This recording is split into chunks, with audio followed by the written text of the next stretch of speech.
భారతదేశంలో మహిళలు అన్ని రంగాలలో రాణిస్తున్నారని Sullurpeta junior civil court judge Samyukta తెలియజేశారు. అంతర్జాతీయ మహిళా దినోత్సవ సందర్భంగా సూళ్లూరుపేట ప్రభుత్వ డిగ్రీ కళాశాలలో ఏర్పాటు చేసిన ముందస్తు మహిళా దినోత్సవ కార్యక్రమంలో జడ్జి సంయుక్త మాట్లాడుతూ, భారతదేశంలోని మహిళలు అన్ని రంగాలలో రాణిస్తున్నారని, ప్రతి మహిళ కష్టాలను, బాధలను, అవమానాలను ఎదుర్కొని జీవితంలో ఎన్నో ఒడిదుడుకలను అధిగమించి ఉన్నత శిఖరాలను అవరోధించాలని తెలిపారు. ఈ కార్యక్రమంలో college principal Shankar Sharma, vice principal Victoria Rani, women empowerment coordinator Usharani, Sunitha, Ammaji, doctor Salma, professors, విద్యార్థులు పాల్గొన్నారు.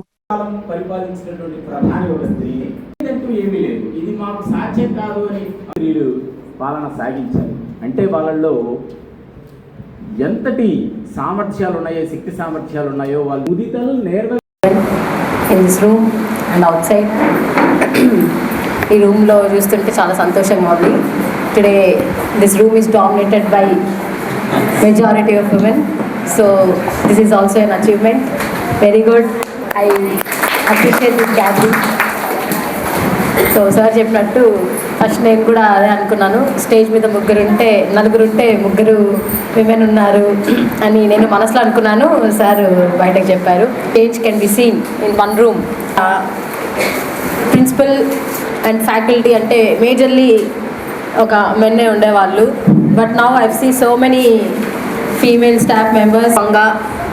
ఇంటర్నేషనల్ విమెన్స్ డే ప్రోగ్రాంలో మీకు ఉపన్యాసం ఇవ్వడానికి నేను లైఫ్లో చాలా జర్నీ చేసి ఆల్రెడీ అన్నీ ఎక్స్పీరియన్స్ చేసి అంత అయిపోయి ఏమీ లేదు.